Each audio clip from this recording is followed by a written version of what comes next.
ప్రభువైన అయిన యేసుక్రీస్తు వారి నామంలో మీ అందరికీ వందనాలు. ఈ రోజు ఈ వీడియో ద్వారా మనం బైబిలు కాలమాన పట్టికను గురించి తెలుసుకుందాం. ఈ పట్టికలో కనబడుతున్న విధంగా ఎరుపు గీత నరుల సంతానాన్ని సూచిస్తుంది. అదేవిధంగా నీలం గీత దేవుని సంతానాన్ని సూచిస్తుంది. క్రీస్తు జననము నుండి నేటి వరకు 2024వ సంవత్సరంలో మనం ఉన్నాము. అనగా క్రీస్తు శకం 2024. పాత నిబంధన మరియు క్రొత్త నిబంధన గ్రంథంలోని చరిత్ర ఆధారంగా క్రీస్తు పూర్వం 4000 సంవత్సరంలో దేవుడు భూమి మీద సమస్త జీవరాశిని సృష్టించినట్లు ఆధారాలు ఉన్నాయి. దేవుడు భూమిపై తన పోలిక చొప్పున మనుషుని నరునిగాను స్త్రీనిగాను నిర్మించి వారికి ఆదాము అవ్వ అని పేర్లు పెట్టెను. వారికి పుట్టిన కుమారులలో మొదటివాడు కయ్యూను, రెండోవాడు హేబేలు. వారిరువురు దేవునికి అర్పణ తెచ్చినప్పుడు దేవుడు హేబేలు యొక్క అర్పణను లక్ష్య పెట్టెను గనుక కయ్యూను మనస్తాపము నుండి తన తమ్ముడైన హేబేలును చంపెను. కయ్యూను చేసిన తప్పిదాన్ని బట్టి దేవుని కోపము కయ్యూను మీదకి రాగా అతని కుమారులు నరుల సంతానముగా కొనసాగింపబడిరి. ఈ పట్టికలో వారు ఎర్రగీత ద్వారా సూచింపబడుతున్నారు. అటు తర్వాత దేవుడు హేబేలుకు బదులుగా షేతును ఆదాము అవ్వకు అనుగ్రహించిన కనుక షేతు ద్వారా దేవుని కుమారులు భూమిపై విస్తరించటం ప్రారంభించారు. ఈ పట్టికలో నీలం రంగు గీత ద్వారా షేతు సంతానము అనగా దేవుని సంతానం సూచింపబడుతుంది.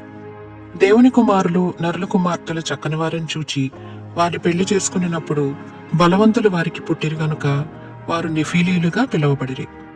నరులు భూమి మీద విస్తరింపనారంభించినప్పుడు వారి చెడుతనము భూమి మీద గొప్పదని వారి హృదయం యొక్క తలంపులలోని ఊహ అంతయు ఎల్లప్పుడూ కేవలం చెడ్డదని యెహోవా చూచి తాను భూమి మీద నరులను చేసినందుకు సంతాపము నుండి తన హృదయంలో నొచ్చుకొనెను. అయితే నోవహు యెహోవా దృష్టి యందు కృప పొందినవాడాయను. దేవుడు జీవవాయువు గల సమస్త శరీరులను జలప్రలయము రప్పించి నాశనము చేయనుద్దేశించెను. నోవహు కుటుంబము అనగా అతని భార్య షేము, హాము, యాపేతు అను 3 కుమారులు మరియు వారి భార్యలు ఓడలో రక్షింపబడిరి. నోవహు కుటుంబం మొత్తము 80.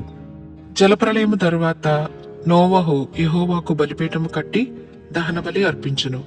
యెహోవా ఇంపైన సువాసన నాగ్రాణించి ఇక మీదట నరులను బట్టి భూమిని మరలా శపించనని తలంచెను. ఈ నిబంధనకు గుర్తుగా మేఘములో తన ధనస్సును ఉంచెను. క్రీస్తు పూర్వం సుమారు 2000 సంవత్సరంలో షేము సంతానం వాడైన అబ్రహామును దేవుడు ఎన్నుకొనెను. అతడు కల్దీయుల దేశమునందలి ఊరిలో కాపురం ఉండేవాడు. అతడు దేవుని మాటకు విధేయుడై తనకు కలిగిన సమస్తమును తీసుకుని దేవుడు చూపించబో దేశమునకు ప్రయాణమాయెను. ఆ విధముగా అతడు కానాను దేశంలో నివసించెను. అతడు విశ్వాసము ద్వారా వృద్ధాప్యమందు కుమారుని అనగా ఇస్సాకుని కని దేవుని వాగ్దానములను పొందెను. దేవుడు అబ్రహాము యొక్క విశ్వాసమును మరియొక మారు పరీక్షింపనుద్దేశించి ఇస్సాకును దహన బలిగా కోరెను. అప్పుడు అబ్రహాము దేవుడు మృతులలో నుండి సహితము తన కుమారుని లేపునని నమ్మి తన ప్రియ కుమారుని ఇచ్చుటకు వెనుకాడలేదు. అందును బట్టి అబ్రహాము నేటి వరకు విశ్వాసులకు తండ్రి ఆయను. అబ్రహాము ఇస్సాకును కనెను, ఇస్సాకు యాకోబును కనెను, యాకోబు ఇశ్రాయేలు గోత్ర పెద్దలను కనెను. ఈ గోత్ర పెద్దలు 12 మంది. వారి సంతానమే ఇశ్రాయేలీలు. వీరు ఐగుప్తు దేశమునందు 430 సంవత్సరములు బానిసలుగా నుండిరి గనుక దేవుడు వారిని విడిపించుటకు మోషే అను ప్రవక్తను వారిలో నుండే ఎన్నుకొనెను. మోషే వారిని ఐగుప్తు బానిసత్వము నుండి విడిపించి వారిని మరలా కానాను దేశమునకు నడిపించెను. అరణ్య మార్గములో దేవుడు వారికి 10 ఆజ్ఞలను మరియు నిబంధనలను మోషే ద్వారా తెలియజేసెను. ఇవి ధర్మశాస్త్రమని పిలువబడుచున్నవి. ఇవియే మన పాత నిబంధన గ్రంథంలోని మొదటి 5 పుస్తకములు. మనుషులు దేవుని ఆరాధించుటకు ప్రత్యక్షపు గుడారమును నిర్మించి యాజకత్వ క్రమమును వారికి నేర్పెను. ఈ గుడారములోనికి దేవుని మహిమ వచ్చుచుండెను.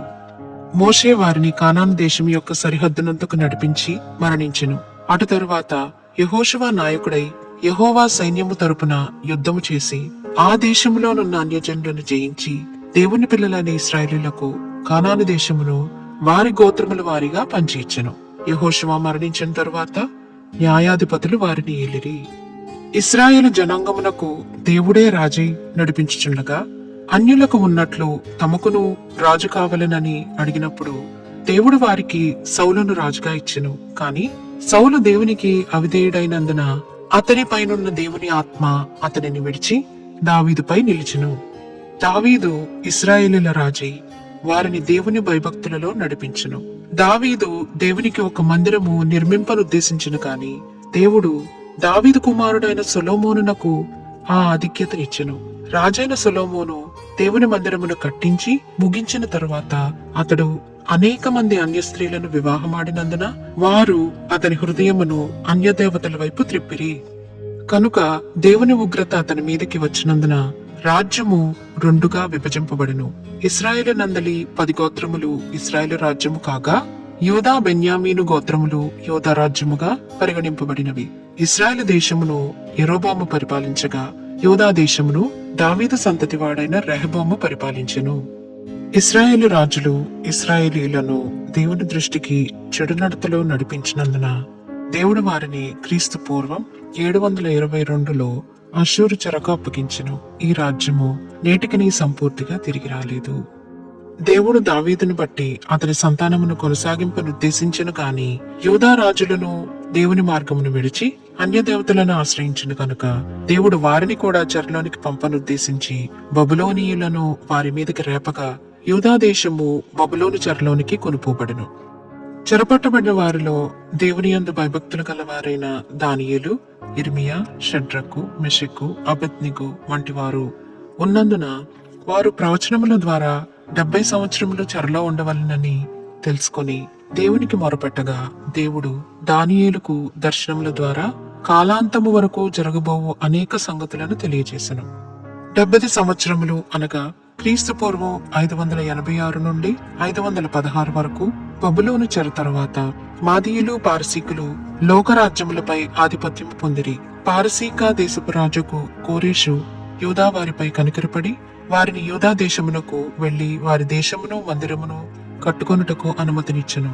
కనుక జెరుబ్బాబెలు, ఎజ్రా, నెహెమయా అనువారు అనేకులను యెరూషలేమునకు నడిపించి మందిరమును పట్టణ ప్రాకారమును కట్టించి దేవుని ధర్మమును జనులకు బోధించుటకు పూనుకొనిరి. ఈ విధముగా వారు తమ స్వంత భూమిపై నివసించినను అన్యరాజుల ఆధిపత్యము వారిపై నుండెను. యూదా దేశము మొదట బబులోను చెరలోను, తరువాత మాదీయులు పారసీకుల ఆధిపత్యంలోను, తరువాత గ్రీకుల అధికారము క్రిందను, ఆఖరిగా రోమా పరిపాలన క్రిందను ఉండిరి. ఈ సామ్రాజ్యములను గూర్చి మన ప్రవచన పుస్తకములు అనగా యెషయా నుండి మలాకీ వరకు ఎన్నో ప్రవచనములు రాయబడినవి.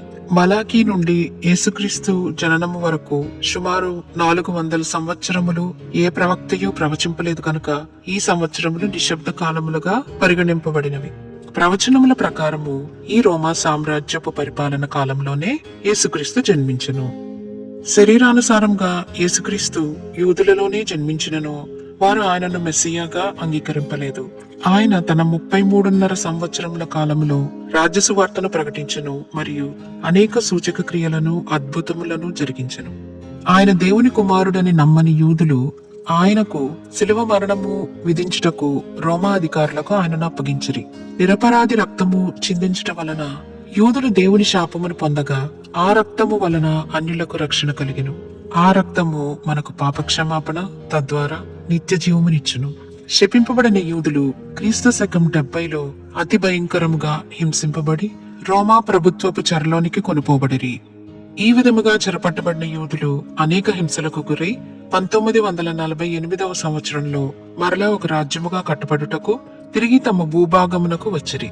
అతి చిన్న దేశమైన ఇశ్రాయేలు నేటికి అనేకమైన అగ్రరాజ్యములకు దీటుగా అన్ని రంగములలో ఎంతో ఉన్నతిని సాధించింది. తమకంటూ ఒక ఉనికిని సంపాదించింది. ఈ సంగతులన్నీ ప్రవచనముల ప్రకారము జరుగుచున్నవి. ప్రవచనముల ప్రకారము అంజూరపు చెట్టు అనగా ఇశ్రాయేలు పచ్చగా ఉన్నప్పుడు వసంతకాలం వచ్చినని మనము తెలుసుకొనవలనని చెప్పబడినది. వసంతకాలం అనగా యేసుక్రీస్తు యొక్క 2వ రాకడ.